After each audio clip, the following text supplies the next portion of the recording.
Sometimes it's good to just yell about football. What are you doing?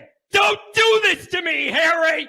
The Ohio State. It's Ohio State! What do you mean, the? It's a poison! I almost stroked out and died over it. I'm glad to be at the party. I'm mad we're this late. You ain't a captain of nothing but a sinking ship! That helps the defense without them even doing a damn thing! Doing a damn thing! The call-in line. 312-988-15. You tell Johnny all you've heard and seen. Oh, Irish. Oh, Irish. Oh, Irish. Oh, Irish. Irish. Yeah. Ooh, we're back, baby. We're back. And according to the chat, I'm officially soon allowed to say the dog days of summer are here. Ow! I just like doing the howl. I'm not going to lie. But I told you, to me, the dog days of summer are any days of summer where there's no football going on. Those are the dog days to me. It's not, did I see the new ND jerseys? Tanner, it's like you're in my mind. Thanks for being here. It's like you're in my mind. The last text I sent before we went live was something about those uniforms. So we're going to have something coming. We're probably tomorrow. Not my article. The video will probably be about those uniforms. Stay tuned. Brian Anthony, good day from Los Angeles, California. Good to have you here. Mark with glasses. Yeah, EJ's at it again. I told you guys. We got calls today, so I got to get to the calls. I got a couple things I need to get through. I had a really interesting last week, so I want to go over a couple things I think you guys will find entertaining, and then we'll get into the calls. And then here's the other thing: I've had a lot more moving parts this summer than I did last summer, and there's a lot of other things going on in the mix behind the scenes. Some of them you guys may hear about soon. There's a lot going on and other things I've been doing. And we haven't been doing the Saturday night, Sunday shows or Saturday shows as religiously as we did last summer. When we get through 4th of July, the plan's going to be to ramp that back up, leading us into a path to camp. So that's going to be the deal. The Philly special with the $10 holler, and it looked like you guys were on vacation. I believe, Phil, unless I'm wrong, I saw some pictures, looked like maybe a Florida family vacation, a little fishing. And I think that's pretty cool. Although I know I couldn't do what you were doing. That little boat looked like you're on a little boat. You get out there in the ocean, you're bobbing around. John would be chumming up the water, Ralphing up my lunch. Give me a break. Somebody said I'm talking weird. Man, I was running my mouth this weekend, bit the side of my lip. Like, have you ever been just running your mouth? The way I am, I'm talking all the time. I need to shut up. Running my mouth, and I did something. I bit the inside of my lip. It's hurting. So if I look like I'm compensating on one side, that's why. It legitimately, you know how that is. You bite your lip, and then it turns into another thing. Anyways, that's what the deal is with that. So don't judge me if it looks like I'm talking on one side of my mouth. It hurts over here. Somebody said, let's hear about this snake encounter. We'll get to it. It ties into what I wanted to go over anyways.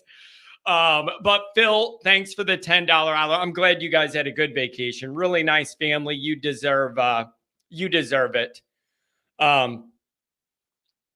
You guys are great. And a $2 hour from my main man, Rodney. It's been a while since he's called in. He's dialed it up. We're going to see what he thinks. Yeah, see, look at this, Mikey.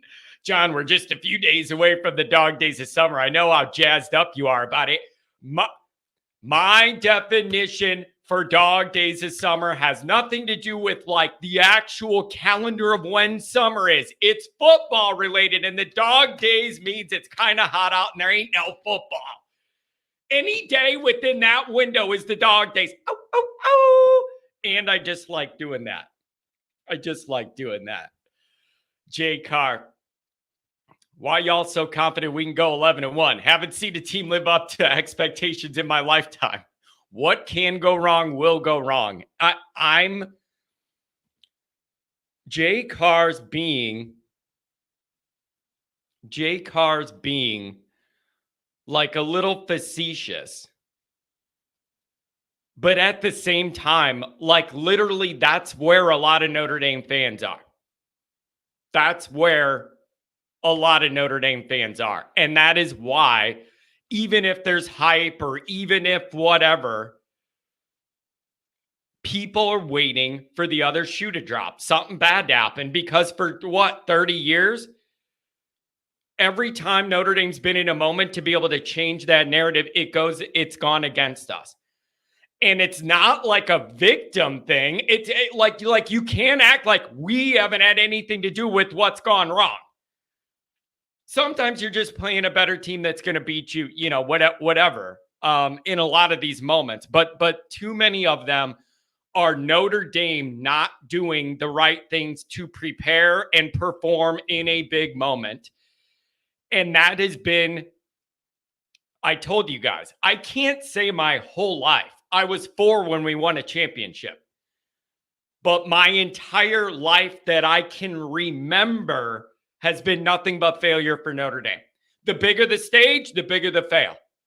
That's been a lot. If you're 40 or below, that's your entire Notre Dame career.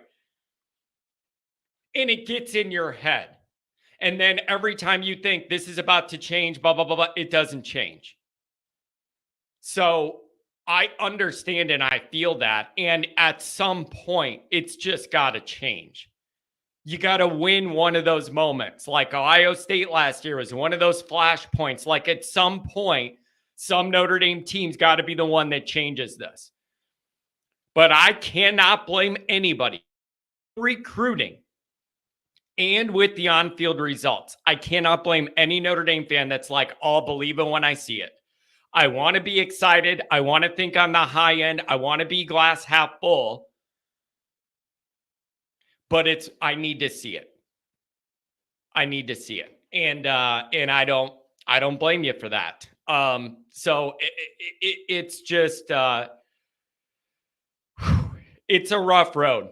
And listen, you're a diehard Notre Dame fan. You got to protect your damn sanity however you got to do it. And a lot of ways, a lot of people do it, even in this chat, is by getting their mind prepared for the bottom to fall out, preparing for the worst case scenario, like whatever it is. I get it. I totally get it. Like people are now at the point where they would rather have a lower bar than be really excited and let down, have a lower bar and then hope we clear it. Like when you're a Notre Dame fan the last 30 years, you got to play games with your mind just to get by.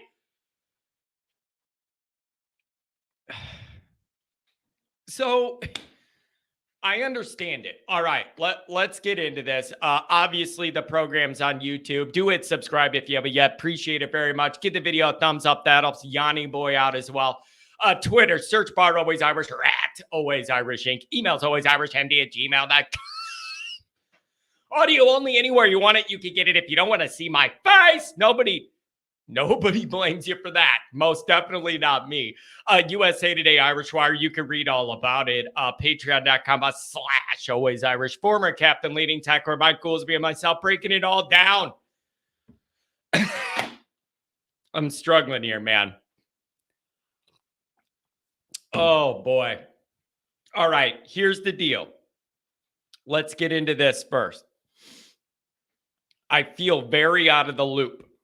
Okay, from Wednesday till last night, I told you guys I was working like a community festival. You know what I'm saying? These suburban towns have like a community party for the week, and they have like the carnival rides come and food vendors and music and a beer tent and a parade and a big operation, one of those things. So I was working for the city, working for the city, doing that. And so here's the deal, you guys. You get a little like earpiece walkie-talkie thing, and you're walking all over these grounds, and you're doing a little bit of everything. Helping find a missing kid who got separated from his mom. People passing out in the heat, and you need to figure out if they're dead or if you can help them or what's going on. Drunk people, kids fighting, out there. Doing money runs to bring money between the booths that they need for beer and whatever it is. I got to tell you, man, when you got one of those earpieces at one of those events, you hear every single little thing that happens. And I got to tell you, you drop a tilt-a-whirl in a suburban town, and every freak within 100 miles flocks there like a moth to a flame.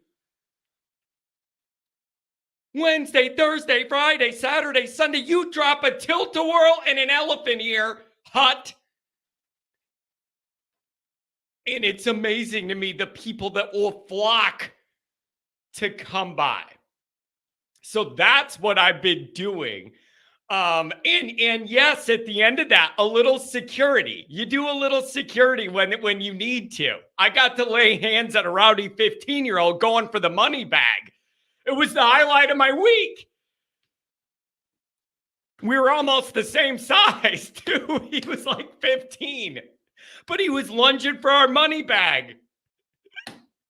Anyways, so it was really, really interesting. Here's the other thing, man. These kids ain't got no respect, bro. I was losing my patience. These kids have no respect. Bro, it's like, you're not allowed to ride your bike through where all the games are and the rides are because you're hitting people. You're not allowed to ride your bike. You would like tell a 10-year-old, buddy, can you get off the bike and walk it? And they look an adult right in the face, give them the finger and go, I don't have to listen to you, F off. I'm like, that happened multiple times, man. These kids don't have any respect for authority or adults at all. Like, you would very politely be like, can you walk your bike through here? We can't allow you to ride your bike. There's too many people around. And they would just be like, F you. I don't have to listen to you. F off. I'm like, dude. Anyways, people need to teach their kids some respect. So that was appalling. So that they just talk to adults that way. Dude, I would still be grounded in my room if I talk like that to an adult or an authority figure at an event. So we need some parental guidance here. So that's number one. It's ridiculous. And then here's the other thing. We had, in the course of the week, we had not one, two emotional support anacondas that we had to boot. I don't understand it, you guys. Not one, two. And we just couldn't have it. You have lawyers and you have to worry about insurance when it's on city property grounds and all that. You have to worry about all that. And right when the first snake showed up, it's like, what do we do with the snake on the walkie-talkie? And they're like, we just can't have it. It's too unpredictable. All the kids want to pet it. And if it chokes out some 4-year-old on the grounds, we're getting sued. So we can't have it wasn't an actual anaconda. It was one of those boa constrictor. Well, that makes me feel a lot better. You want me to let something in its name called a constrictor hang around the fair and the little kids are petting it. It chokes out some kid. We're getting sued at the city. All right. So we had two of those. One of them was like an albino one. Oh, wow. And the other one, regular looking. Here's the issue we had. You're like, okay, we can't have these snakes here. Can you put it in the cage? Let it roll around in the car some while you're here? Because we just can't have it. It's attracting a crowd and the kids are touching. It's an insurance risk we can't have.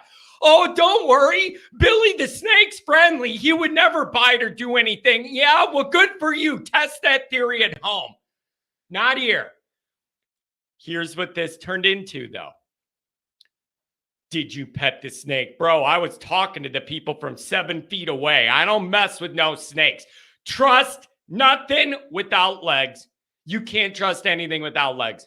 You just can't. You don't know how far away you need to be. You just can't.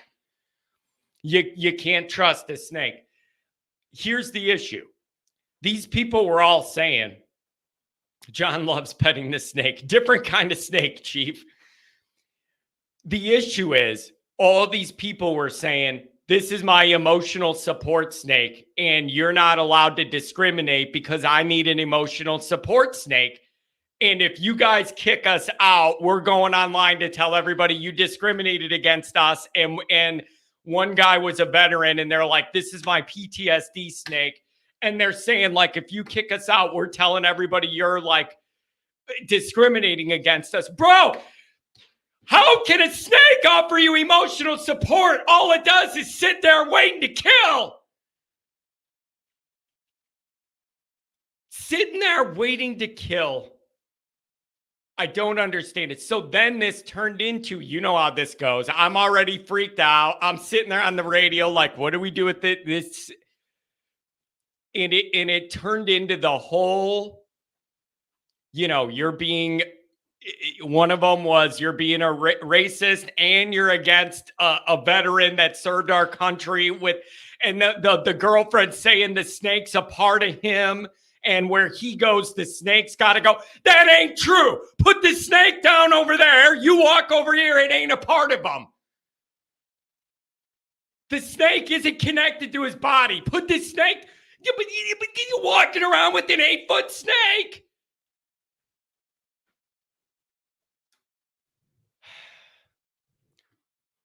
Two times. And we got hit with the full discrimination thing and the whole boat. I just can't, you know how that goes, man. And then it's like, we're blowing you up we're letting everybody know on Facebook that you're against veterans and all this, And I had my boss of this event, who's a retired cop and veteran, come over, and I'm like, bro, you're the boss. They want to talk to you.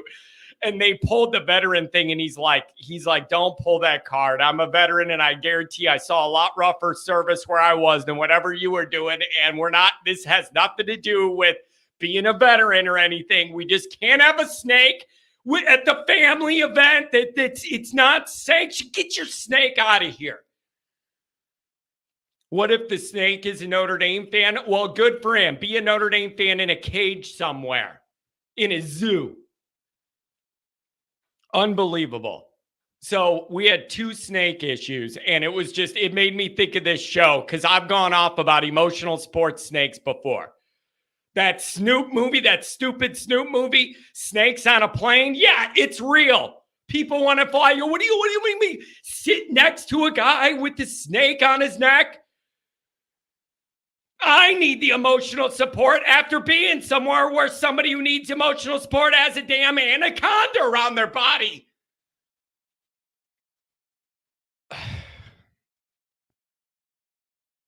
Unbelievable. Anyways, so that was the deal with that. And the kids have no respect. Also, let's move into football. Regarding the football, I've been out of the mix. This thing's gone from early afternoon till like midnight, all last week into yesterday. I have not been able to be on Twitter like normal, so I got to get caught up. Blyberg, what I'm hearing is that John walked around with his snake out. Yeah, that would be really good at the family-friendly event.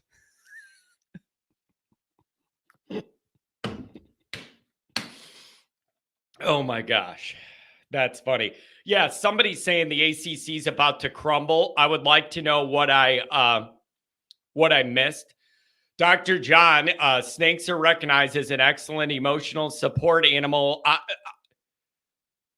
I'm not telling anybody not to do what works for them, but there's just certain things you can't have out in public on like a property where if anything happens, we're getting in trouble for it. And a snake's just too unpredictable. You know how many people have owned a snake and said it'll never do anything, and it like chokes out their kid in the middle of the night when it gets out of the cage? There's stories like that all over. So whatever, man. But I kept the distance. So teams are leaving the ACC. I don't know what this does. I don't know what it does to Notre Dame. I don't know where it puts their other teams. Does it bring the Big Ten discussion into play for everybody? I don't know. So that's the deal.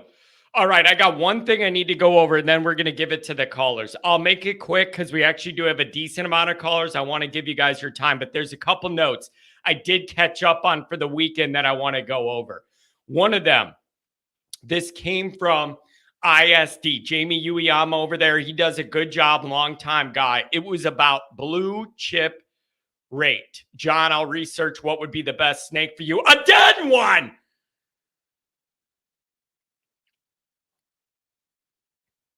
I don't like me no snakes. So Jamie was writing about the blue chip rate, and that's a big discussion among Notre Dame fans, talking about where Notre Dame's talent is, where it has been, if it's good enough, that old discussion we have. And there's a lot of debate if the 25 class is good or whatever it is. So I'm going to go over a couple of these numbers just for a little bit of a reference point. Ohio podcast. Show up on a Monday and the first thing I hear is emotional sports snake. Must be the off season. Yeah, it was indeed. It was indeed. I got to tell you, the highlight was being able to lay hands on that little kid that was trying to jump on our money bag. That it did. I felt the power there. I felt the power being able to grab that kid and throw him aside. You can't be touching the old lady walking by with the money bag. You're not allowed to approach her and do no. So Johnny laid the hammer down. All right, here's the deal. The blue chip rate ratio is a 4-year rolling average, generally speaking. A different kind of laying of hands, Ohio, not a religious one.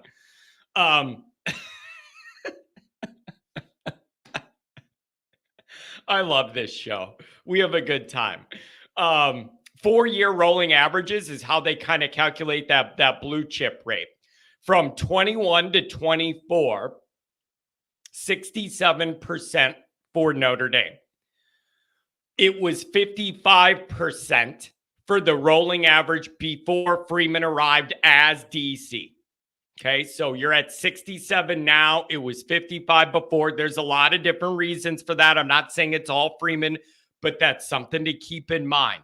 The 25 class is looking to be over 70%. That one class, over 70, maybe 73-ish. If you can land some of the guys you think that they might land, that gets you up over that 70, 73, 74, maybe.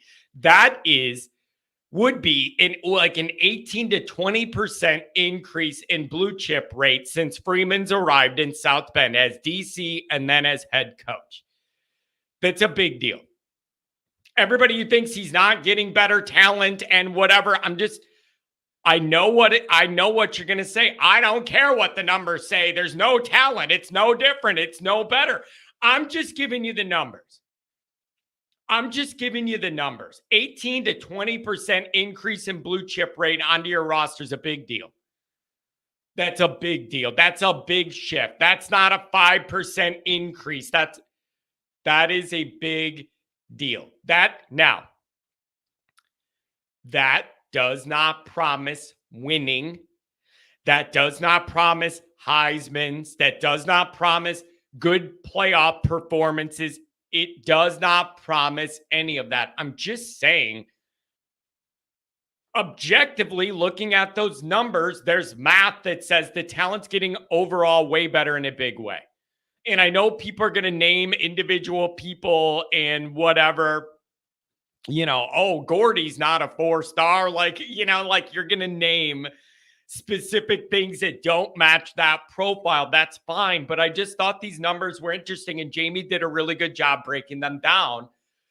I'm just saying that the talent's getting better in a big way. Now, let's talk about who's ahead of Notre Dame. It definitely doesn't promise development either. But I'm throwing those numbers out there. It just in general, I figured there'd be pushback of some sort. But I found the article interesting. John Simpson says BK was in the low 50s with the exemption of one season. 2015, I believe, is that one season that was his high outlier. Then you were looking at the low 50s. It's a big deal. It's a big deal. See, here it is already. Even when I give you the numbers that you don't juke, the numbers are the numbers. Even when I do that, I'm getting pushback from our own people. I'm pumping up Freeman, whatever. I'm reading the numbers. I didn't come up with this angle. I'm reading the numbers. I didn't make this up. The teams added Notre Dame. LSU, 70%. Texas, 72%. Oklahoma, 73%. Oregon, 76%. I mean, University of Nike, 76%. A&M, 79%. A&M, 79%. Does that register to anybody? Then you got Georgia, Bama. Look at Ohio State, 90%. That's the one that gets me.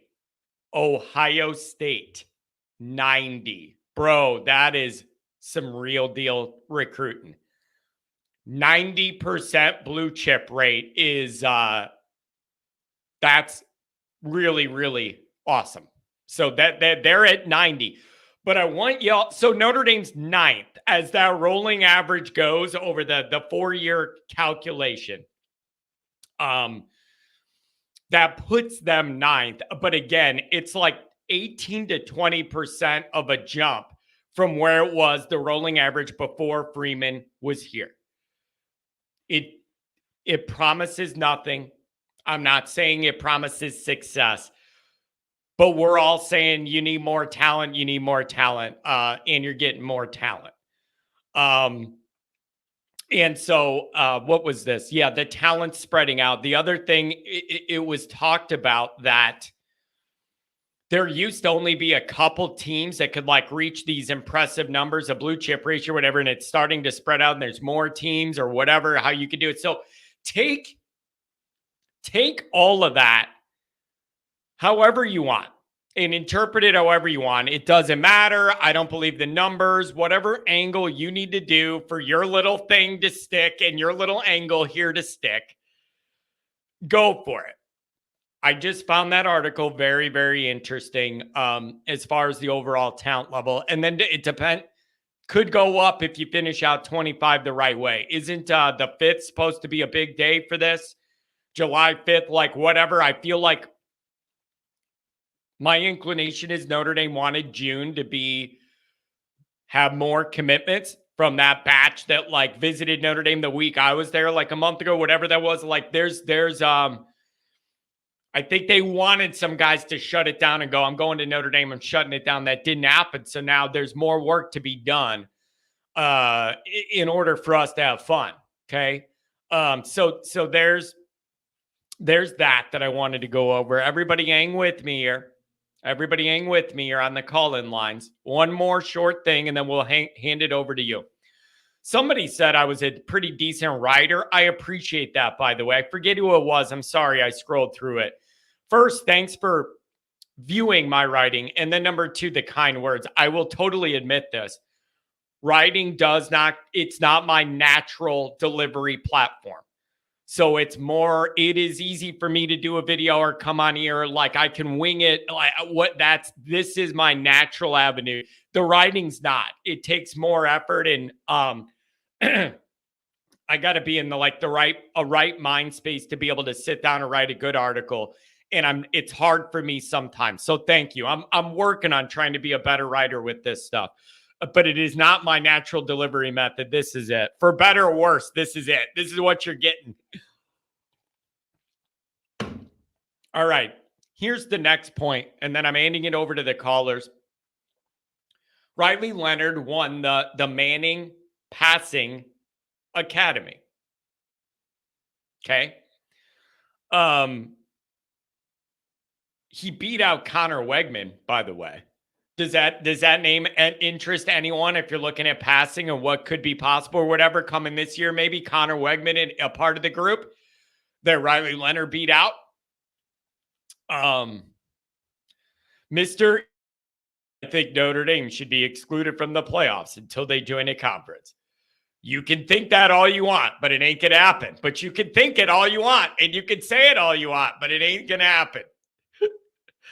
And everybody be aware, Notre Dame fans, this ND football account is a total troll. They don't even fake like they're a Notre Dame fan. Everything they say is negative, so take it with a grain of salt. But don't be fooled by the ND logo, not an ND fan. Or if it is, it's one with an axe to grind.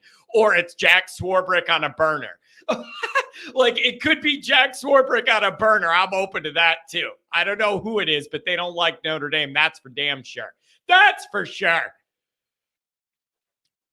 Unless I'm miscounting, you guys, 45 participants at this Manning Passing Academy. And then I see all these tweets that our guy won it. I don't know about you, but that surprised me a little bit. And the reason it surprised me a little bit is from everything I've seen and read about Riley Leonard, that is the biggest knock on him. His passing ability. Everybody's like, oh, he's physical, he can run, he's a big guy, he's tough, he's a good leader, blah, blah, blah, blah, blah. He can run the guys over, all this stuff. But the knock on him was the passing part. That's been the knock on him from the beginning is he going to be able to pass the ball in a way to make this offense take a step forward, be more electric, test defenses, force him to play Notre Dame straight up, all of that. All of that. So that's been the knock on him. So I do admit, I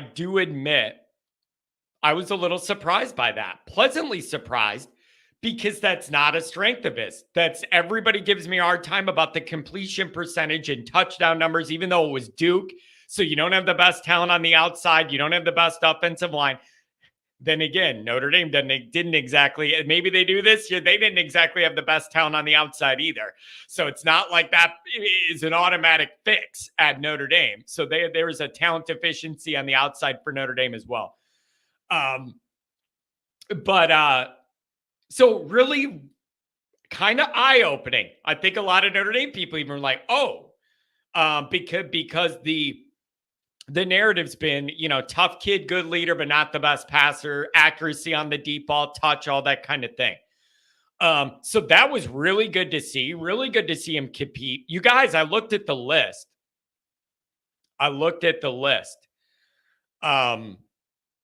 Unless I'm reading it wrong, it looked like there was 45 quarterbacks there. So if he ended up doing the best, however they measured all this out of 45 guys, that's pretty awesome.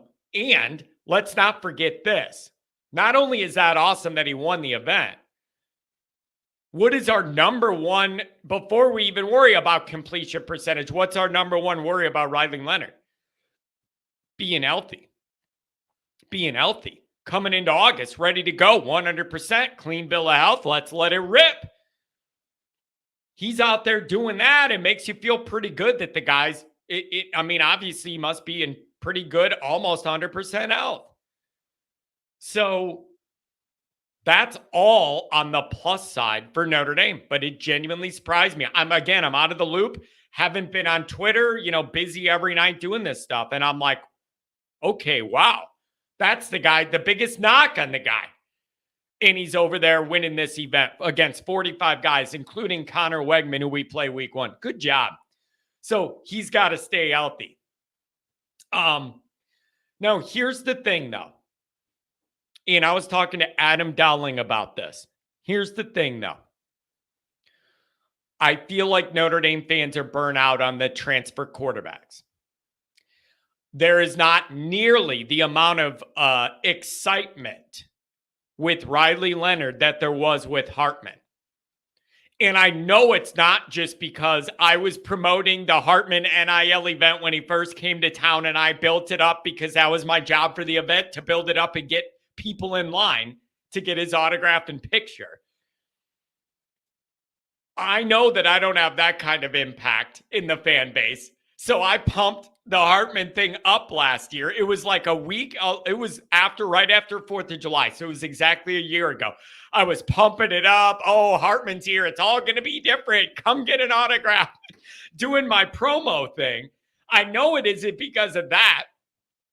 There was way more excitement, I feel like, with Hartman than there is now. With Riley Leonard. And I just feel like you guys, the fans are burnt out on the transfer quarterbacks. We're what? On the third one in the last handful of years. And it hasn't gotten us higher level results than whatever we were doing before. So, I mean, I just feel like that's what's going on here. Third one in a handful of years, and the results haven't been demonstrably different with that guy coming in the building, changing things. What do I mean by very different? I mean, win big games and don't lose stupid games. How about that? There's an exact good phrasing for it. Win big games, put the team on your shoulder, and I'm going to drag us to a victory because I'm the quarterback and I have more control of what happens than anybody else. I'm putting the team in a drive and we're beating Ohio State. Couldn't get it. That's kind of what I mean. Not losing some inexplicable losses you shouldn't lose, that kind of thing. So I just feel like the fans are burnt out with the transfer quarterbacks. Sam Hartman got the rah-rah, and then you ended up looking at the record, and it was what it was. You didn't get better or different results than you wanted, and everybody's frustrated by that. Now, here's the deal, though, and then I'm going to the callers, I promise. Hartman had issues with the supporting cast. There's no doubt about that. No one, I'm addressing that right now. I got you on a Monday morning. I know. Hartman had issues with the supporting cast, meaning the wide receivers, sometimes the offensive coordinator. God bless Troy. I don't know who you are, but thank you. He had issues with the supporting cast, but he also was not good enough. He could pull and will the team to victory on his shoulders alone and do all that. Like, it was a combination of problems. That wide receiver group, the guy calling the plays, it was just all not good enough. And then Hartman wasn't good enough to just put the team on his back and go and win and do what you need to do. So I'm not saying, see, I can't win no matter what I do. I say that some of it's the supporting cast, and then people are like, yeah, but it was Hartman too. And then if I say it's Hartman, then people are going to go, it's the supporting cast. You can't win here. It was both.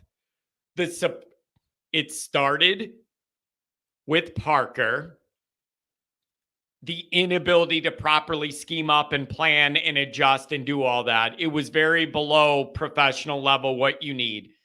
That's a problem. The wide receiver room, problem. Like I said, the vision, the offensive vision, problem. And then Sam himself. I mean, there's a reason he's not going to be, there's a reason he wasn't drafted.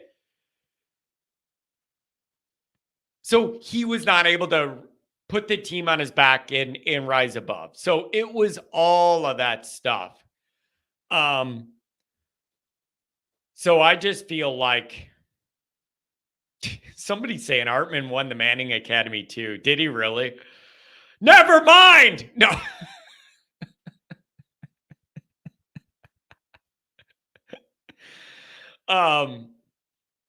So I'm just saying, I feel like Notre Dame people are burnout on the it's believe it when I see it. And it's totally fair. But there is nowhere near the juice that Hartman had coming in here. And I feel like if there was some of the juice, the injury slowed down some of that momentum too. A lot of Notre Dame people, and I don't mean fans, read me here. I don't mean fans. a lot of Notre Dame people were very surprised by this ankle injury situation when he got in Notre Dame. Read between the lines. I'm not saying the fans on Twitter. A lot of Notre Dame people were really thrown off by having to go back in there and redo that plate that was missized or whatever. That was not something Notre Dame anticipated being a part of this project. Or it maybe would have changed the calculation of what they wanted to do at quarterback. So for all those reasons, we're in a big wait and see. But the transfer quarterback thing, people got burned, man. And they're not buying in on that. They got to see it to believe it, and not see it at Duke. Not see it at Duke against Clemson or whatever. I remember him running right down the field and beating Clemson. And Dabo's mad at Tyler and Spartanburg on the phone, whatever. He's got to do it in Notre Dame. So that is what I see going on. People are going to believe it only when they see it, and not see it against Northern Illinois and Miami, Ohio. No, it needs to be week 1 at A&M against those weirdos. Oh, one more thing, and I'm bringing it to the callers. I saw my old golf coach at this festival thing. You know, you see, it's my hometown. So you see people you normally don't see there at the beer tent, and I'm walking around and you talk to him. My golf coach is there, and he goes, John, and he went to Notre Dame. Notre Dame grad in the late 70s. And so we always talk Notre Dame. And he goes, you know, John, how you doing? Blah, blah, blah, blah. And he goes, John, I want to let you know my granddaughter is a freshman at Texas A&M. And she sent me a video from their orientation. And he pulls it up on his phone. It is all the freshmen in an auditorium. One of those overall wearing weirdos on stage doing all of this, the little jazz hands, A&M. And there's all these freshmen sitting there like horrified. And you got Mr. Jazz Hands up there doing all the dances. It's just one of them in their overalls and all these freshmen in like an auditorium. And he's doing the old jazz hands, and he's holding one leg and jumping around. And then above where the guy is, there's like a green screen or like a projector.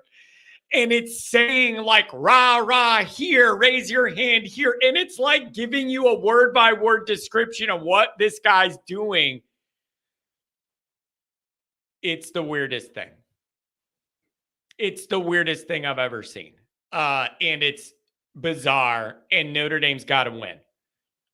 Notre Dame's got to win. And again, the other reason Notre Dame's got to win. Oh, here it is. This has really been on my mind. A&M, people are miserable.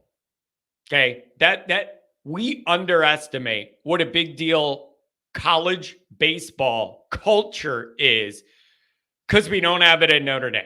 If they're in the World Series, if they're winning, people are going to watch it on TV. It is not this Southern baseball culture.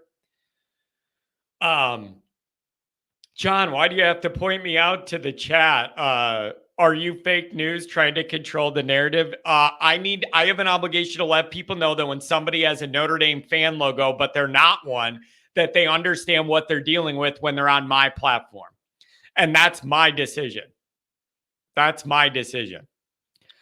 Or is that your so-called advertisers? Yeah. I wish I was big enough that I have advertisers telling me what I can and can't do. But the deal with the A&M thing is we don't have that baseball culture where it's a big deal down south. They are miserable losing that title game and then having their coach be snatched by Texas. And then not only that, all of the assistants went with. So not only did they come one game away from being champions, but then their coach who got them there left them for Texas, their big hated rival, all that stuff. They're in cult depression. They're in full-blown cult depression. And now the Sun Chance kid said, we have a fencing culture at ND. Yeah, I love it. On guard, on guard.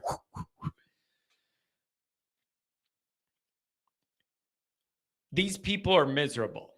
And their next chance to right that emotional ship is going to be when we come to town. When we come to town.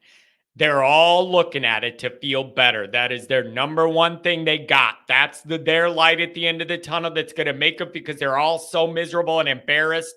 They're doing the little brother thing with Texas, and you can't really argue it when you get this. I'm telling you, that is their next chance. It's their next chance. ND Football says, you are fake news. I can assure you I am not fake news. So you can make that up all you want, but I am not fake news.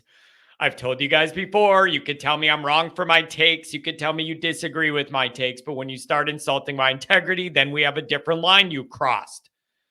I am not fake news. So whatever. Think about it. You really can't be fake news on here because you're going to get called out and busted.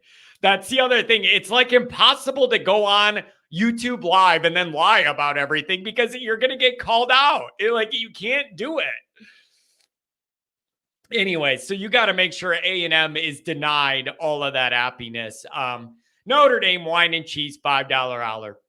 Random. But what if Notre Dame streamed games in the basketball arena during away games? Charge $5, free seating. You think ND could turn a profit?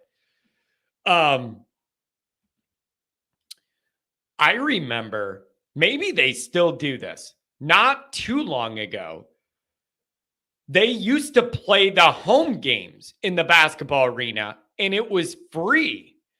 So what you would have is bad weather games where the whole family would go and walk around campus and tailgate all that.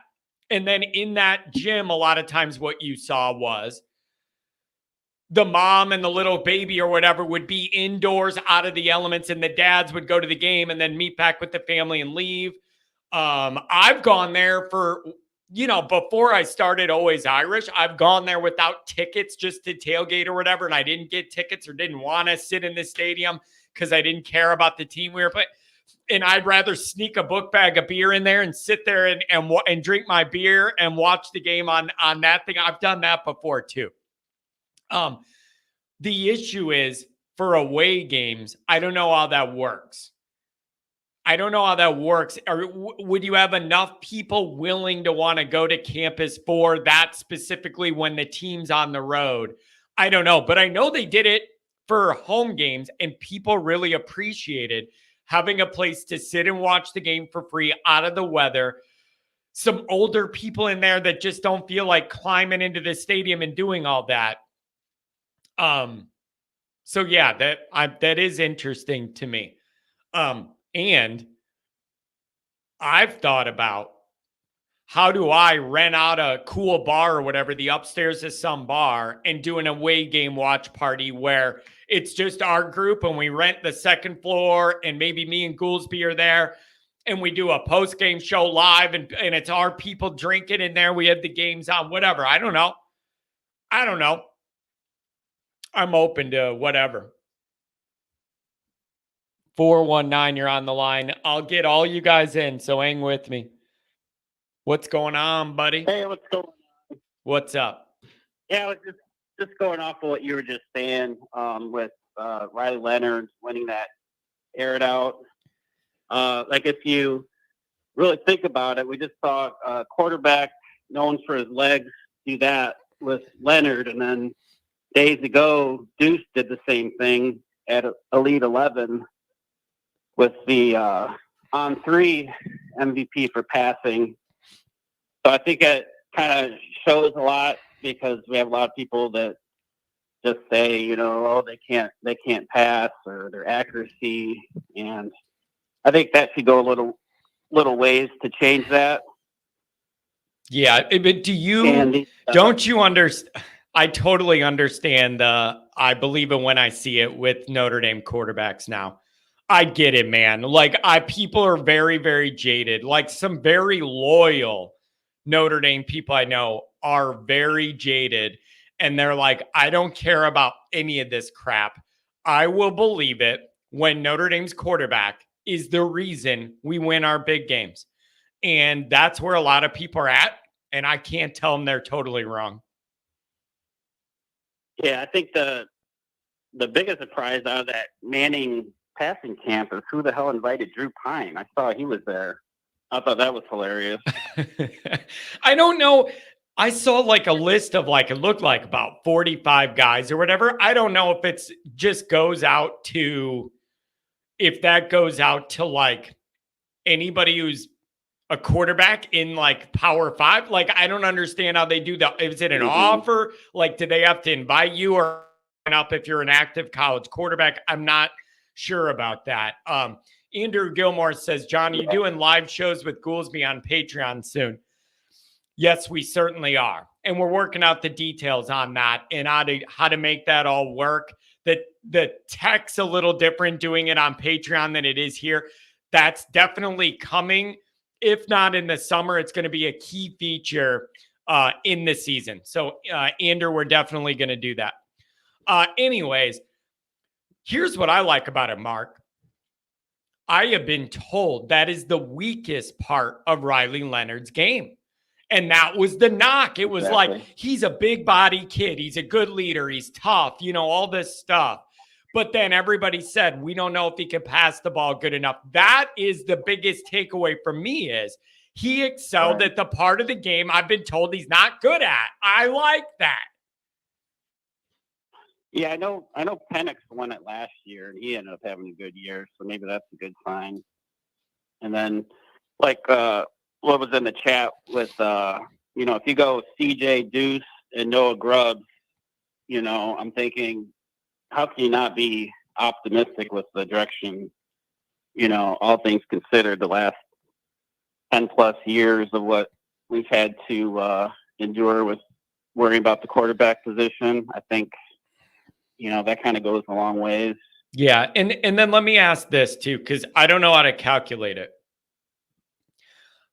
My inclination is Notre Dame's offensive operation should be much better under the tutelage of one Mr. Denbrock.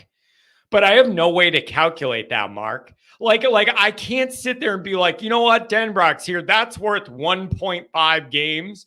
You know what I mean? Like I feel deep inside the whole operation's going to start off and end in a better place because of what that guy could bring.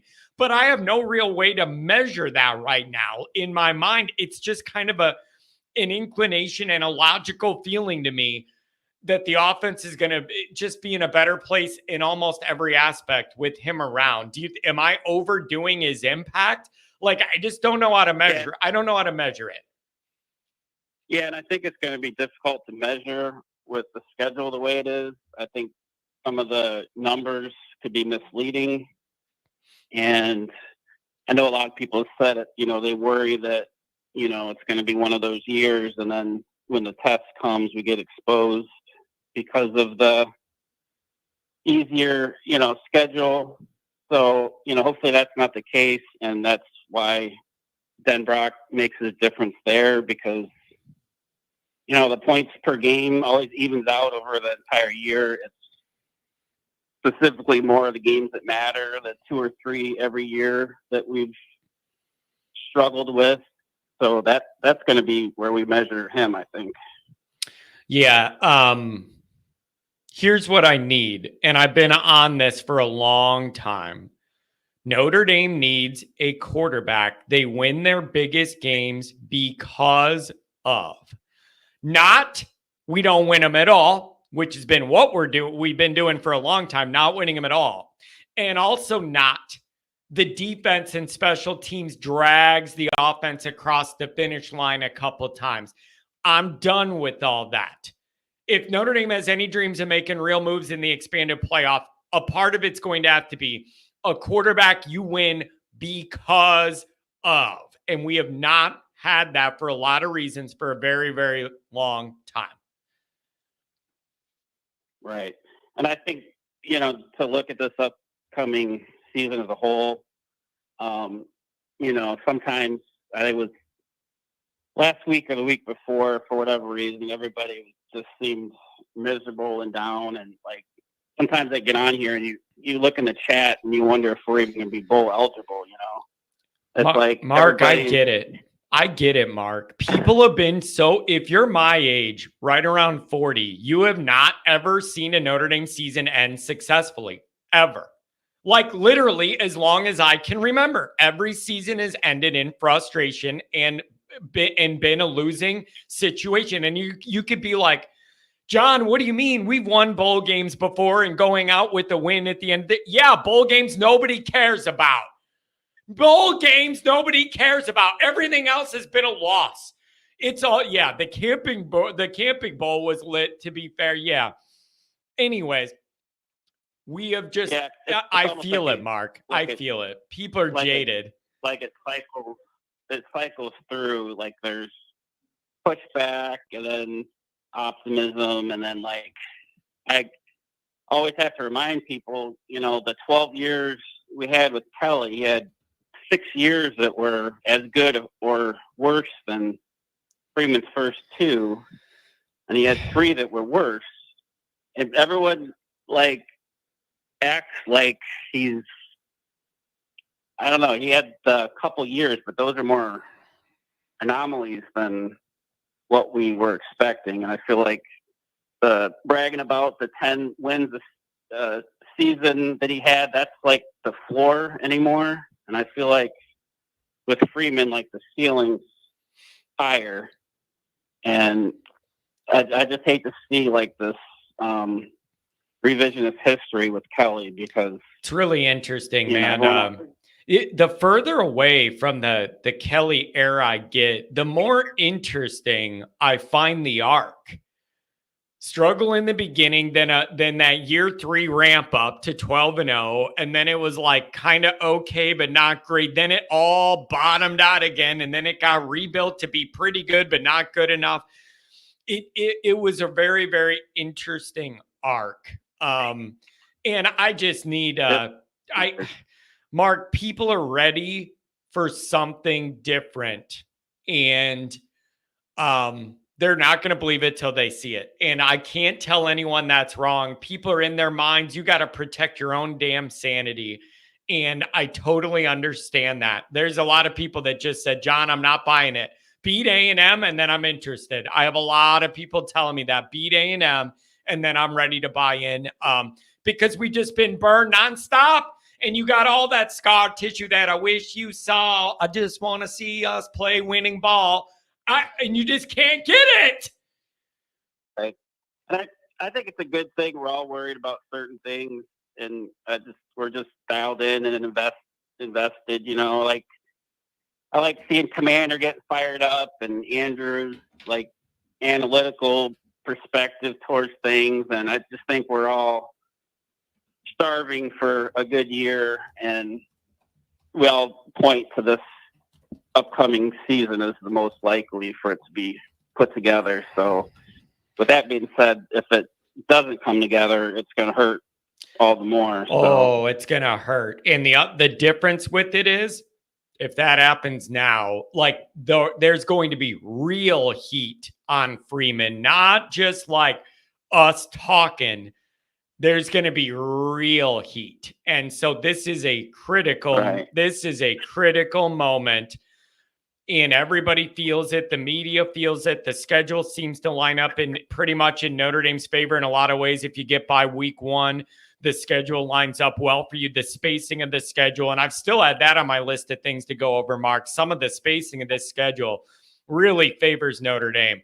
But you got to get by week 1. You got to get by that week 1 hurdle for that to kick in.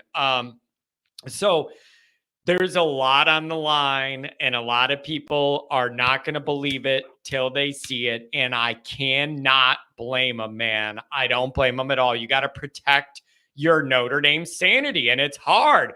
Look at me, man. It's hard to not lose your mind. Yeah. Well, I'm looking forward to the rest of the shows this summer and the build up to A&M. It's going to be fun. And then, Mark, do you know if you and the family will be able to get to the Miami, Ohio tailgate? Yeah, I got my tickets and parking pass already. There you go. So Because I got news for you, Mark. You're kind of in the circle now to where we expect you to be at these things, and you got a following now, so you got to be a part of it, man. yeah, I'll be there. Beautiful. It's a beautiful thing. Thanks Good. for taking my call. Oh, no problem, man. Good to touch base with you. Also, I might have a couple things I'm going to reach out to you about for your little specialty stuff you do. I might have some things cooking. I might reach out to you about that, okay? All right, hit me up. And I think I DM'd you my number a long time ago, so feel free. Beautiful. Thanks a lot, Mark. Later. See ya. Mark with glasses. Yeah, I had to put the Notre Dame football account in timeout. If you're gonna troll, you gotta make it like entertaining or interesting, or like you guys know I have fun with some trolls, but you gotta be like creative. You gotta give me something. It's not even like creative or anything. If you're going to troll, I need you to be like creative with it at least. $5 dollar from Ryan Elliott. Summer sucks. I need football. Again, the struggle I've had this year is I don't have baseball as a little distraction. The only other sport team that affects my emotions is the White Sox. I don't care about the Bulls since they're garbage and Michael Jordan's been gone. They're out. I'm not a big hockey guy, whatever. I watch golf, but that's not a team thing. You're just watching to see who shoots what. That's a different deal. Notre Dame football and the White Sox are the only two sporting things that give me emotional and affect my mood. And I can't watch the White Sox. They gave up on us, and I'm giving up on them. Until there's a new owner, I'm not engaging with the White Sox. They're not getting $1 of my money, and they're not getting my time because they don't try to win. They don't care about winning. I can't invest in that. So I admit I'm struggling. I at least used to have every night you could turn on your ball club, and if they're competitive, every game matters, and you're living and dying with every pitch. I've had to divest. And so I have no sports now, basically, till Notre Dame. So I need football back. And when it comes back, I need the football that's back to be good football. I need good football. But no, here I am in the dog days. It's dog days, baby. I got nothing. The White Sox have ruined my summer. 818, let's make it great. Good morning, my friend. What's up, Rodney? Hello, Johnny. How are things going? They're going very well. They're going well. We're in no man's land, man. We are in no man's land in the football calendar. And I think people are waiting for some good recruiting news to drop. They're hoping that that's coming our way. But in the meantime, Rodney, what I've noticed is people are getting in their own minds, and I'm getting in my own mind. Like, you could just spin your brain so many different ways analyzing this football team and what it could be, and we have no answers and all questions. It's a tough time of the year for diehard college football fans. Where's your brain at? Well, when it comes to college football, one of the things I actually, peripherally look forward to, and I got to admit, man, it's the first time in years that I've had something else besides the actual sport to watch. But this college football EA game coming out, the PS5, which I'm not a huge gamer at all.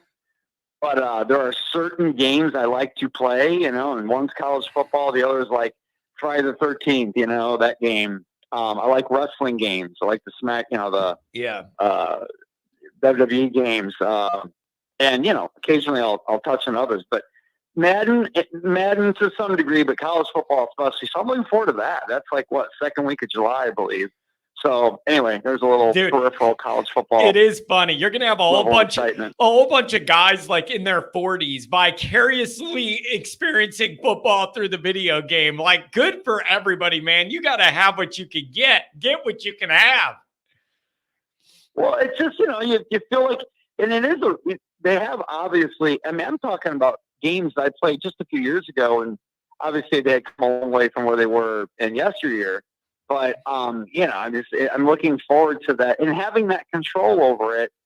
I don't know. There's just something cool about it, man. I am looking forward to this. First time I really look forward to a game in a while. I don't play it often. I mean, it was my roommate's system, but I do have a couple games, and that's one of them I'm looking forward to. Hey, man. Anyway, happy birthday to me. My birthday was yesterday. That's shameless. Oh, yeah, there you go. Happy birthday to you, my friend. But so other than that, man, as far as like what I've been thinking about, just simply this, we're in July now, or July 1st. This goes by quick, man. This is like the last month where it kind of feels like a drag, the end of the summer drag, and then August comes in, and then it's like full on college football hoopla, the hype, that fun. August is fun, man. Those last couple of weeks of August, especially, it is when you're getting those nerves in the pit of your stomach. Yep. And it's like you're hearing all the ESPN shows. It's one of the best times of the year. It's one of the best times of the year. And you know why? Why? Because it isn't just us. Every fan base is legitimately allowed to have hope and dreams and what if, and no one has any losses. You feel that energy building all August, and every day you wake up and it's one day later into August, you feel it in your stomach and in your heart and in your brain even more. Everybody watching right now knows no matter who your team is, that feeling. It is one of the best feelings in the world, is that college football anxiety build up kind of feel. I chase that high. I do. Hope springs eternal, and it's a beautiful thing, man. It's that whole cycle we go through every year as college football fans. And all the way back to when, I think around 9 years old, 10 years old, and I really started getting into the hype of it all. Hope springs and pregame and hope springs eternal, and then your dreams empty out into the urinal. That's how it's gone the last 30 years for us, buddy. That's how it's gone the last 30 years for us. Oh, man. God, when you think about that, it is a little ridiculous. I mean, it is like so ridiculous that we have gone so long where the end of the year, I'm talking about the years where we were, where there was like maybe some national title hopes or playoff runs, whatever you want to call it. And then in the end of the year, just absolutely kills it. I mean, it just beats it, but kills it. It's like always, it's just weird that has happened so many times. How have we not had a major bowl win? And then on the other end of it, when we do win, we look really good doing it. When we win our regular, the bowl game last year and the one before, the ones we've won, but they're just not the significant, like they're the average bowl. So we look really, really good in those. Or we end the season where we've had a great season and we look really bad in the very last game. It's just like, what is that? Yeah. Yeah. What is that, John? That's been going on it's like even by the laws of freaking chance, it would seem that accidentally one of those teams we played would do a little worse than us. Okay. You can be fair and say, okay. Dude, you know what I mean? I've said it. I've said this forever. It's amazing to me. Notre Dame hasn't accidentally won like a major bowl game where like the other team has a bunch of injuries or their quarterback's leg falls off, right, or like they're checked out because they're disappointed to be in that game. Like, it just seems like not only do we not play well, but we don't get everybody we play is on fire. They're after Notre Dame, and like, good for them. Something, dude, listen, example, Rodney, John, something's got to change it. Yeah. What Notre Dame team, what Notre Dame team, what Notre Dame leadership, what Notre Dame quarterback, what Notre Dame coach, it all has to change. And I have a strong inclination that if Notre Dame could break through that glass one time, the floodgates could open, and all that stress and pressure of we haven't won a big game in 30 years since John was 10, whatever. once you could break through that, once you have the confidence, you have a proof of concept, it changes things. We've run right up to that point and then fallen short over and over and over and over and over and over and over. I know. John, there's been some really good Notre Dame teams during that stretch. So, again, just by the laws of chance, one of those times, like Notre Dame should have won one of those games. And it's almost like the Bears losing 11 straight to the Packers. It's like, it isn't like the Bears are that much worse. I mean, the Packers have had teams, overall they've been better, sure. But, like, Packers have looked really bad against some teams sometimes. And it's like, and the Bears, they've had some bad years, but they still, it's the NFL, dude. It's your rival. How is it 11 times in a row, over 5 years, the Bears haven't beaten the Packers when they played them twice? It's crazy, dude. The laws of nature just don't seem to work, or laws of chance. Anyway, Notre Dame. It is baffling to me that that's happened. And I agree with you, John. A playoff win, in my opinion, that counts as a New Year's Six win as well. So it's weird. You talked about national titles, like what would that, it's a failure nonetheless. You've never experienced a big win at the end. Correct. So even that, John, is going to be a major step up for Notre Dame fans. That's why it's like this whole all or nothing thing. It's like, come on, guys. We haven't had one of those kind of wins in a while. If we can get into the playoffs, and I think we will, and we win one game, that is a major step in the right direction of Notre Dame reaching absolute ultimate championship status. So that should be the focus, man. The focus this year, realistic goal, not to say don't think beyond that, but you got to win your first playoff game to get to the next one anyway. Our goal should be all about winning that first playoff game. Yeah, you're right. What do we got to do to win that first playoff game? It's and it would be considered, even though everything's changed with the setup, it would be considered a major bowl win. There's no way a playoff game wouldn't be. And if you could break through that, and maybe it's a new pasture on the other side, but you got to get through it. And people are ready for it, and they're worn out, man. They're sick of getting their hearts broken. They're sick of buying the hype and being let down. And I understand it. And they want to be happy, but you need a reason to be happy, Yeah. Yeah. And that's why it's like, I just think everybody needs to chill a little bit, understand that we have to get to the season to get to the season. And then when you get to the season, you got to win through the season to get to the playoffs. So, I mean, just let that process play out, man. But I'm telling you, man, I think this good things are on the horizon, but expect it, as I said before, man, expect it to be somewhere between incremental and moderate from where we are right now, which is obviously heading in the right direction. But just expect steps to be made every year, man. Freeman is learning on the job. What we want to see is an incline. Yeah. You can't expect him to get over all his mistakes. What I want people to look for is absolute improvement. Right now, I think he's really, really good for a second-year head coach. I mean, when you really look at where he's at with what program he inherited, and both good and weaknesses included in that, the tradition, the pressure as well, the coaching staff moves he's made, just be looking for that ladder to increase, but don't expect it to go from, I'm on step 2, and now I'm reaching step 18 of 20 on the ladder. Expect it to be step 2 to step 5. You know what I'm saying? Is that fair? Yeah. Yep, it's fair, man. Okay. Everybody's just it's so hard to tell everybody to believe when you've just been let down for your whole life. Like, it's a lot to ask to invest all your emotions into something that's every single time you do it let you down. And it's very, very frustrating, but those are the facts. And it's up to some Notre Dame team and leadership and players and coaches. Somebody's got to break through, and it needs to be this year. Rodney, anything else, my friend? Thank you. I'll let you with this, man. The whole cheers, it was the Rosenthal athletic director, Lou Holtz-Shears, that brought it back from the misery of the Faust years, and not nearly as long as what we've gone through. Swarbrick and Kelly did a good job bringing Notre Dame back to a certain level of prominence and putting eyes back. I'm putting in a position. I really believe that Bavacqua and Freeman This is going to be the administration that gets it done. And it's going to be the one we look to as Notre Dame taking that next step. I really think we all look back at this. It's going to be whatever. Again, if that means national title, I certainly hope it does. And I'm going to say I think it will.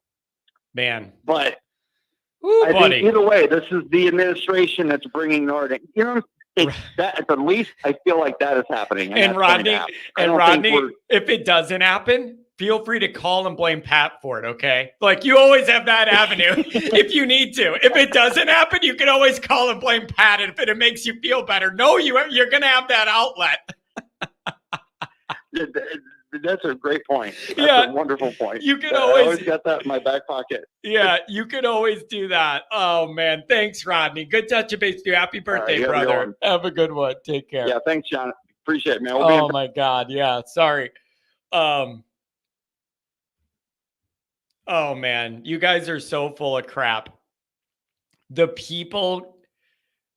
Oh, this really does bother me. It shouldn't bother me, but it does. Grow thicker skin, John. There is no one that does Notre Dame content that puts up with more shit than I do.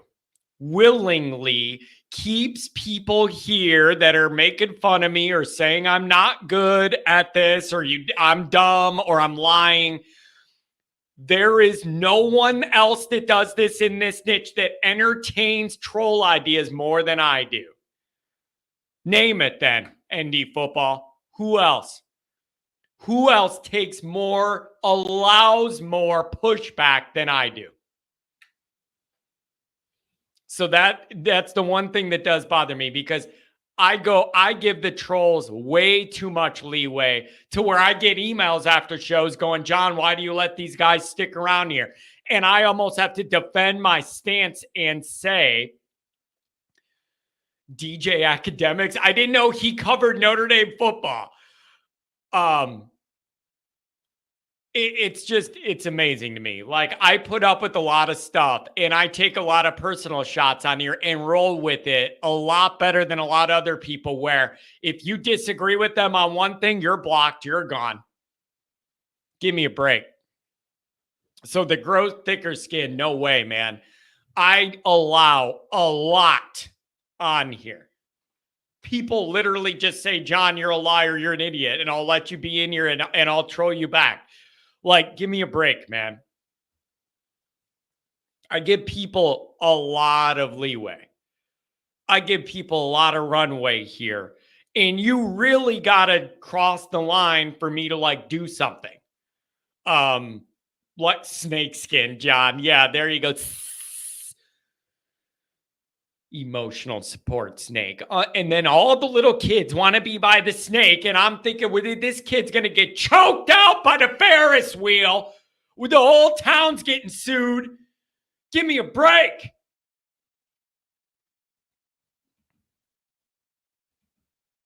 Whatever, man. 260, where you want to go. Kent, I just wanted people to be, I'm not saying I'm going to boot the guy. I just wanted people to know his approach, so you don't think he's a Notre Dame fan with that account. Anyways, hello. How's it sound over there, John? Am I crazy? Should I take my AirPods out? It doesn't sound terrible, but it's not the clearest line I've ever heard. All right, how about this? Is this better? That is better. Thank you. Amazing. Well, I'm from Nashville, but I'm down in Florida on the beach thinking about Notre Dame football. I got to watch our first game last year against Navy on the beach as well, so I had to tune in and chat with you about some Notre Dame football, you know? I love that. I love it fully. So I want to know where you're at, man. You're in no man's land in the middle of summer. All questions, no answers. I'd love to know where your mind's at. Middle of nowhere. I feel optimistic. My family is a big Michigan fan, and it's hard for our house to find. We make it happen. And I've been watching Michigan's football team for the last 5-6 years, like consistently. Notre Dame's my priority, but I do keep up with it.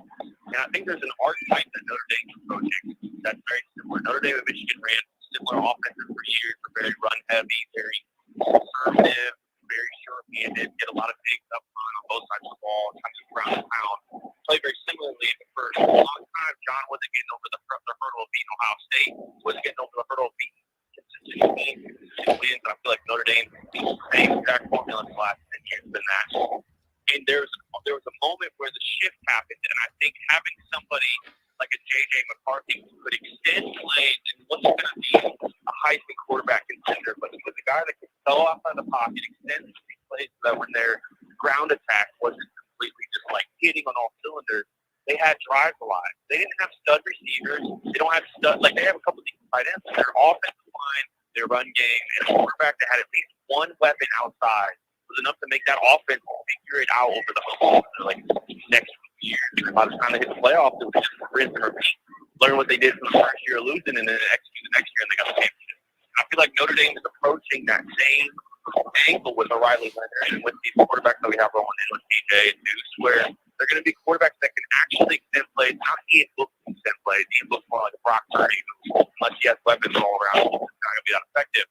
I feel like we finally have quarterbacks that will be able to just pick up a first down and keep stuff going, or just make sure that third and 2 is going to be converted, or the 4th and 1 even. I mean, straight 4th down in the Ohio State game, Sam Harvey couldn't figure it out on the feet and get stopped for a yard short. He didn't have no ball awareness, we had no line awareness. I feel like we're finally filling out our roster to hit things that I think we have an immediate blueprint in style, the way we coach, the way we kind of run things as an offense. With Michigan, like that blueprint's right there. If we can do that a little better, I think we have way better tight ends than they've ever had. I think we have way more options on the running back side of things. I mean, Blake Corum was basically higher, but that wasn't much of a difference. So I think the blueprint is right there. And if we can just put it all together, have people, I think really right next like 3 or 4 years. Yeah, man. I totally, I get you with the Michigan thing. And like, if there's an angle there for Notre Dame to go down that roadmap, build it out the Michigan way and look at where they did without the elite recruiting. I totally get all that. But bro, you're on the beach. I hear the wind. It's hard to hear you. I'm going to let you go so you can get back to your vacation. You're just breaking up too much. No worries, man. Have a great night. Hey, thanks a lot for the call. I appreciate that on vacation. We just couldn't. It sounded like you were, the Ariel from The Little Mermaid. She was under the sea. And then right at the end, when I said I had to let him go because I couldn't hear, it was crystal clear. Ain't that the way it goes?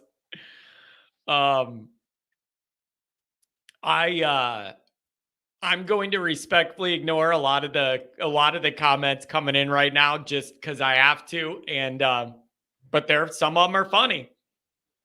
Some of them are funny. I'm not going to lie about that. But I've been around too long and I have too many things in the balance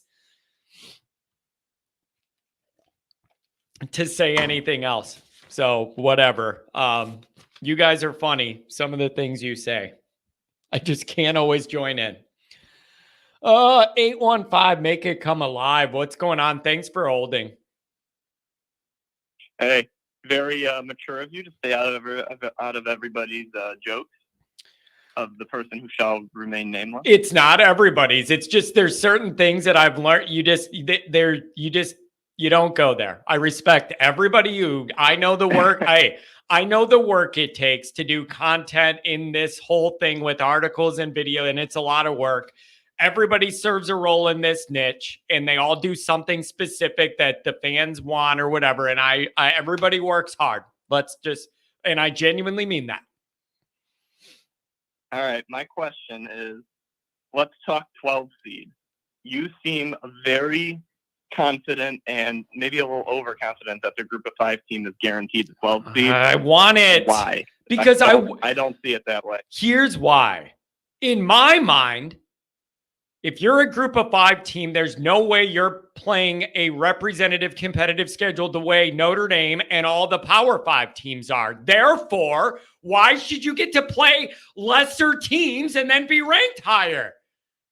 I don't get like practically and philosophically explain to me how you can play lesser teams week in and week out compared to what everybody else is playing and then benefit from that. That just doesn't seem fair to me.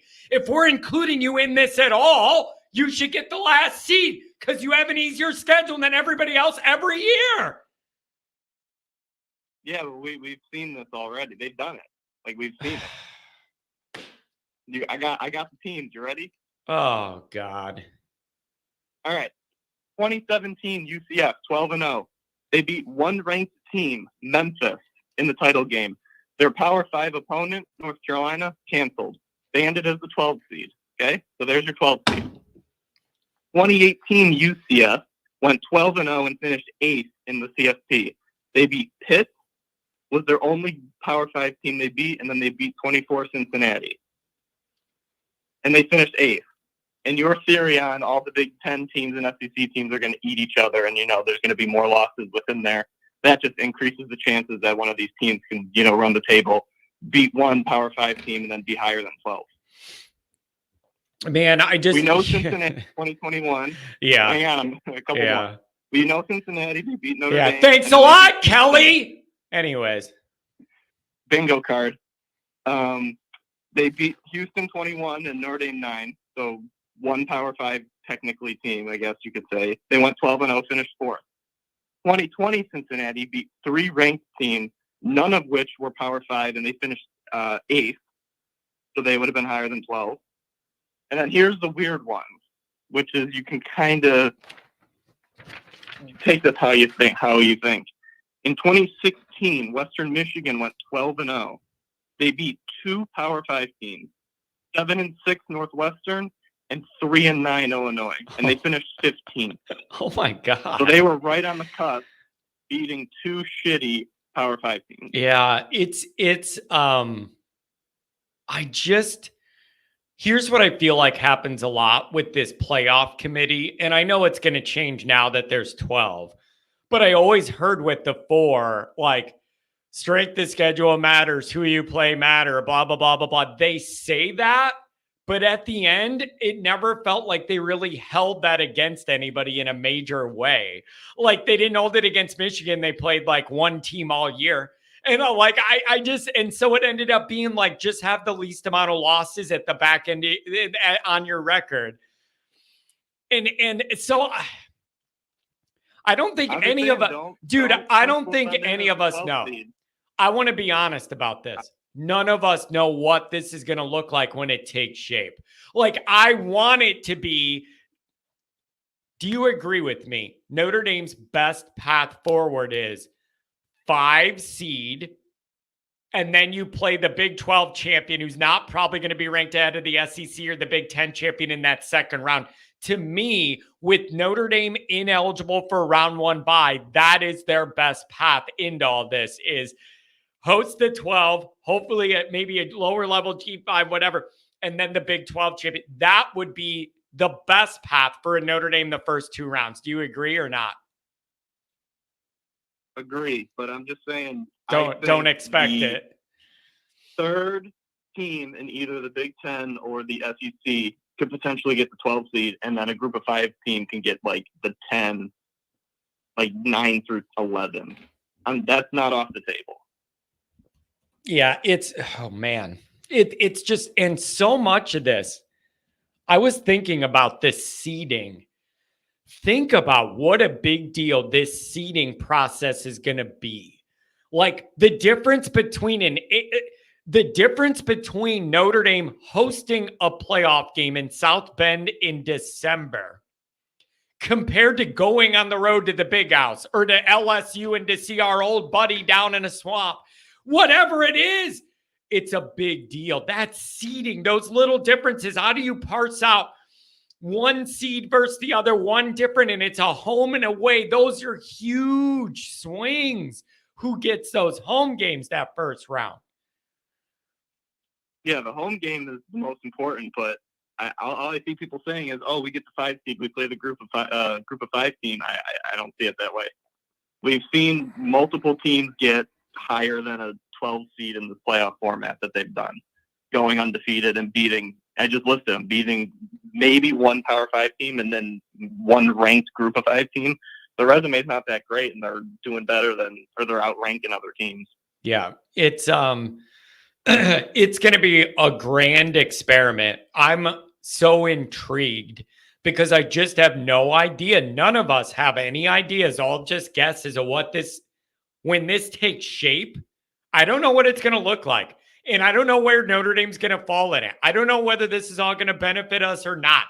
I don't know if not ever being able to have that round one bye is a killer for Notre Dame, or it's not that big of a deal. And I don't know. This is all one big grand experiment. The only thing I'm certain of is Notre Dame needs to be a part of the grand experiment year one. It's the only part I'm sure of. The other thing is, it seems to be based off of their pattern. It seems they have to take a year. They have to do good 2 years in a row to get the respect. So when UCF was a group of five, yes, I see your comment, Mike. When they were a group of five, they went 12-0, and that was the year everyone claimed they were a national championship team, whatever. So they were 12th.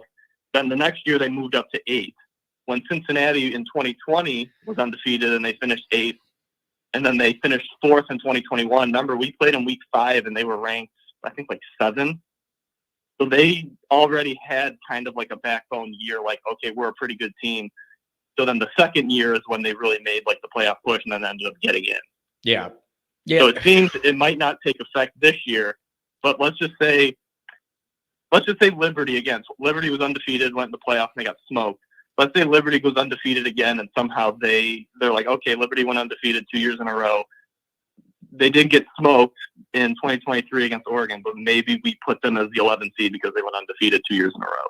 And that's not out of the realm of possibility. Man, but are you really doing your job, though, the right way? If a part of your ranking of them this year has to do with what they did last year, I don't think you're allowed to let that enter your mind, are you?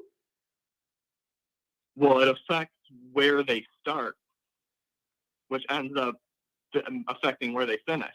Cincinnati was ranked so high at the beginning of 21 because they did so well in 2020. So it was easier for them to get a higher or to get like a higher ranking and get in the playoffs because they did so well in 2020. Their starting bar was higher. Yeah, man, I'm telling you, there is going to be some super interesting matchups here. The way these brackets are going to go, like I'm telling you, Notre Dame's going to run up to Michigan or LSU or one of these. I'm telling you, I got a feeling somewhere down the road in the not too distant future, these brackets are going to lead us to a collision course that's going to be unbelievably huge. I just feel like there's some juice coming where you might match up with your old man down there in LSU. I don't know, man. It's going to be really wild. Yeah, I don't know what's going to happen. Me neither. I don't really know also I can't really predict who the group of 5 team will be. My theory is, because I think Andrew said it earlier, if North Dakota State beats Colorado, it goes undefeated, and let's just say Colorado ends 8-4, 7-5, they might be the team because they have a good win against the Power 5 team. See, now I got people saying the highest group of 5 team can be ranked as the 12. The same way there's a thing that says the highest Notre Dame can be ranked is 5th. If we have extra rules because our schedule is weird, why shouldn't they? So that is locked? I think that's just what he's saying the theory should be. Since we have a level, no matter how good we do, we have a level because of our schedule. Why shouldn't they have one too? Yeah, you could be in the tournament, but you're the 12. I don't think they have a lock their 12 guarantee. I think they just have a spot guaranteed 5 through 12. Yeah. Kent's asking, and John, what if Notre Dame doesn't make the bracket? We have real problems then. Like, you got to be in it. And let me ask you this. Is a 10-2 Notre Dame team in this bracket every year or no, in your opinion? No. Yeah, it is. They lose. Yeah, it's tricky. 2 of the 3 ranked teams. It's tricky. It's tricky. And my answer would be maybe that's a scenario where it depends on what else there is to compare it to, what some of the other records look like. My inclination would be 10-2 Notre Dame gets in some of the time, but I am not counting that as all the time. I'm just not. So you better go 11-1, damn it, or better. It depends on how many ranked teams you're playing. If we're starting right now, let's just say A&M is 25, and we'll say Louisville like 23. You lose to both of those, and let's say beat USC, you're 1-2 against ranked teams. You're not in. You're out. Yeah, there's a lot. If you play 4 or 5, and then you win 3 or 4, like you have like an 80% win over the ranked teams. Probably. Right, but there's a give and a take there where the more good teams you put on the schedule to get that credibility, the more chances there are you lose more of them and then you're out, right? There's a big calculation there. And then, okay, let me ask you this. How do you feel about this? There is a theory that with the expansion of the SEC, the expansion of where the Big Ten's at, that there's going to be way less teams that have really good records, meaning 12-0, 11-1, because you got to go through more good teams to make it through your schedule now. You know, for an example, with the teams the Big Ten added from the West Coast, they could beat a lot of those Big Ten teams. And also doing away with the divisions where you're not guaranteed to play 5-loss Northwestern in your conference championship game, but we're playing a 4-loss Northwestern team or an Iowa team that can't get a first down, and we're calling it championship level football. That's all changing. How do you think that's going to impact this? That'll just shuffle the spread of teams. I think you might see. Let's see. You might probably get you could potentially get a second or third team in the Big 12. So let's assume Utah wins it. Let's assume then a team who's like 10-2 loses the Big 12. They're probably in too. Yeah. If you're 10-2 and you're second or 11-2 and your one loss is the Big 12 title game, you're probably in. Yeah. I think it's just increasing the teams I can get in. Man, this is going to be it's going to be really, really interesting. And you know what the best part about all this is, man? Here's the best part. The best part of all this for all of us, no matter what school you're a fan of, who you hate, whatever it is, this expanded playoff builds us like a whole nother month and a half of drama and excitement and must-see games. Everyone's going to care about whether your team's in them or not. That is my favorite part of this is it's expanding the game calendar out way more so we all get to enjoy our favorite sport for longer. That's my favorite part, whether we're in it or not. Yeah, but in the 4 team, it seemed you knew which games were going to affect it. So okay, Alabama's playing Tennessee. There's a couple of few ones that would affect it, and you knew what they were. Yeah, I think more of those kind of games are going to pop up where it's Iowa's playing Michigan. Whoever loses that game is completely out, even though they're both have one loss. Or there's so many different scenarios that pop up where the games actually matter. Yeah, and it's going to be all those games are going to be awesome. There's going to be some blowout. I don't know what's going to happen, but I just know the college football season's so short, man. Even the NFL, what are they up to? 17 regular season games now. We got 12 games. It goes by so fast, like a blur. This runway out here it's going to add a lot of time to this. And damn it, we deserve that. I like it. Yeah, it's an extra month now. You're playing 3 weeks on a playoff because there's a bye. So there's an extra 3 weeks. Yeah, and even the games end, and I guess not. Everyone's going to care about all these games. That's the best part. Whether your team's in it or not, everyone that loves college football is going to care about all these games, and it's awesome. So that part is going to be really intriguing. We just need to see where Notre Dame fits into all this, and we have no data. That's the issue. We have all theories. We have no data yet. Nobody knows exactly how this is going to play out. And then if they go to the 14th, we just don't know how it's all going to play out long term. We don't know Notre Dame's standing in this.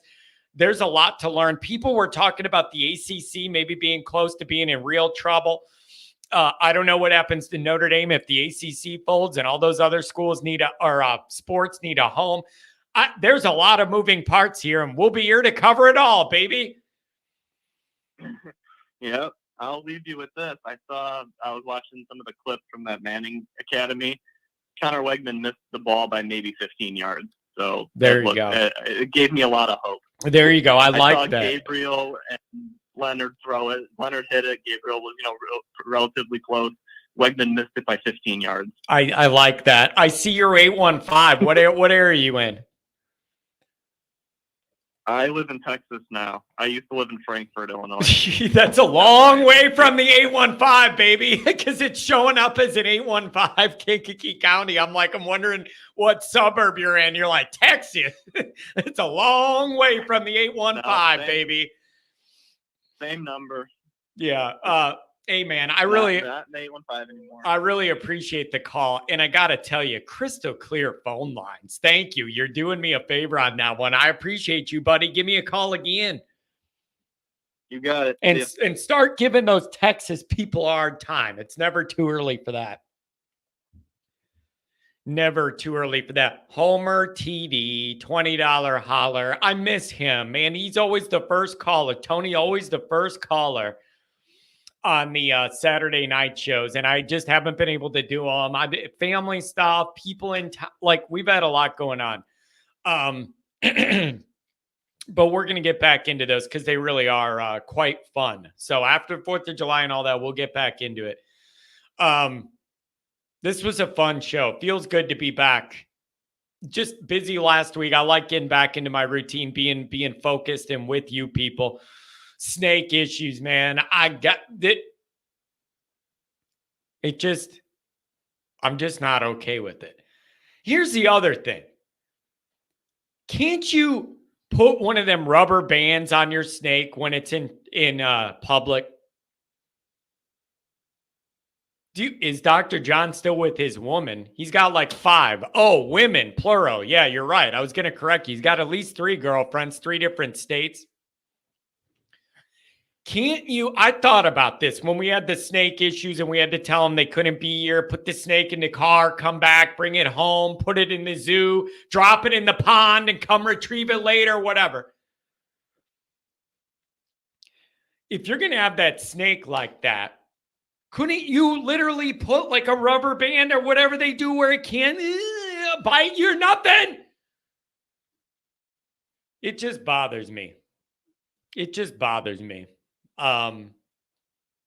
To be out there, I just can't. John's steak tastes like a rubber band. I got yelled at for that the other day. I was with all the other guys that were doing what I was doing at this festival thing because we're together all week as a team, and radioing each other what we need done or whatever. And I was talking about my food takes and everything, and I got mad because you want some nachos, and then they dump all the cheese in. This goes for fries. This goes for nachos. This goes for pancakes, waffles, anything like this. Hear me out.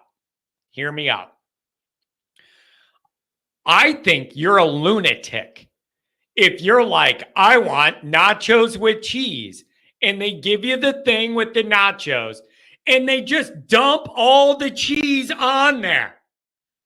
Bro, that means some of them have no cheese on them. Others are totally soaked in cheese, and then they get all mushy, and then it's all over your hands. I'll never understand. That's psychotic behavior. I need the cheese on the side so that I individually can pick how much cheese goes on each fry or each chip. I want the control. I want the control to be able to decide exactly how much is going on there. I cannot understand how people let them just dump all the ketchup or cheese all over. or even with French toast or something.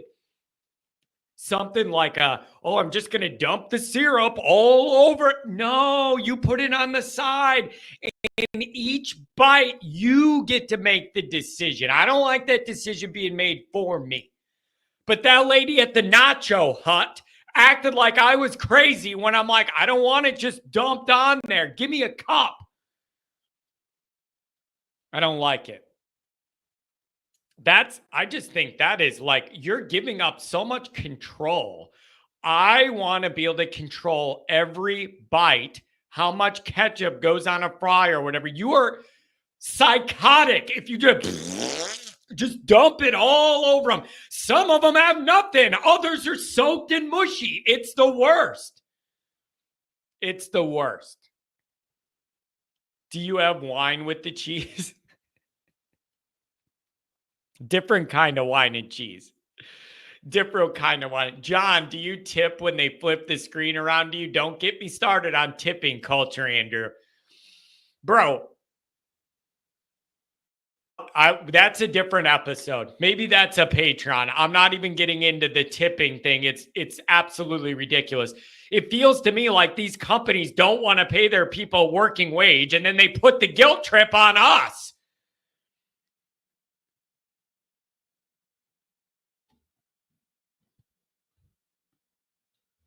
No, John, you're the lunatic control freak. That may be true, but you cannot tell me my theory is wrong. You cannot tell me my theory is wrong. Like, it's just psychotic to me that you would let someone else gauge how much cheese or ketchup each one of your things get. Why would you give them that control to dump it all on there? And then at the bottom, it's all mushy and stuck together. And then 80 other fries have no cheese. And then your hands all messed up digging through it. Who needs that? Who needs that? You get it on the side. You get to determine how much you want on each bite. That's the way to eat anything with syrup, anything with ketchup, anything with cheese, any of that stuff. Roger Dodger's right. Cheese control is of utmost importance. And that's the deal. The tipping thing's out of control. It's absolutely out of control. You know the one that really, really bothers me? When you go pick up food and they want a tip. Why? Like if you order wings from somewhere, Buffalo Wild Wing, you order wings from somewhere and then you get in your car, you drive there to go get your food, you pay them. What do they get a tip for? I did all the work. What do they get a tip for? Carrying the bag from the cook 5 feet to the counter? How can I tip you for that? How can I tip you for that? I'm not a cheap guy. I reward good service. Good service is harder to find than ever before. Good service in this country is harder to find than ever before. It genuinely is. But that one bothers me maybe more than any other. Is I'm ordering takeout. I get in my car, drive through traffic, go there to get it, partially to avoid an outrageous delivery fee, by the way. And I drive there and I'm doing all that. And then they want a tip to literally take the food the cook made and turn around and hand it to me? Why would I do that? Why would I do that? That's not tip worthy. And then it's like, well, they don't make enough to live off of or whatever. Would it? That is an issue between their employer and them, not me. That's not, I can't understand that. They're even getting to where there's some of the self-checkout machines and stuff. They ask you if you want a tip. Are you out of your mind? Here's the other one. Delivery fees. I have never one time used, what is it? Uber Eats or whatever, Stub Hub for eating, whatever it is where they deliver your. How lazy are you? How lazy are you that you're willing to get like a fast food order that's already overpriced, and then the delivery fees like the same amount as the food you ordered, bro. Just get off your ass and go get it yourself. Go get it yourself. It's not worth it. I cannot make that make sense. Grubhub. Come on, man. It's messed up. It's messed up. And you know what else? Have you ever seen on like a receipt, it'll be like $3.99 and it'll be like customer support, like insurance fee. Sometimes they literally, like, the restaurant wants me to take care of their employees. That's not how it works. That's not how it works. I don't get it. All right, you guys, that's going to be it for the show. It's good to be back on my regular schedule. We'll have something for you tomorrow morning. Be back Wednesday.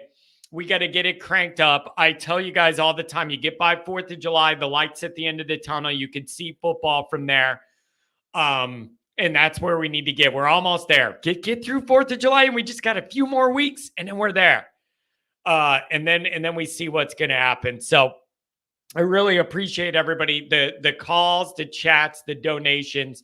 I love this show, and I love most of you who watch it. I said most, not all.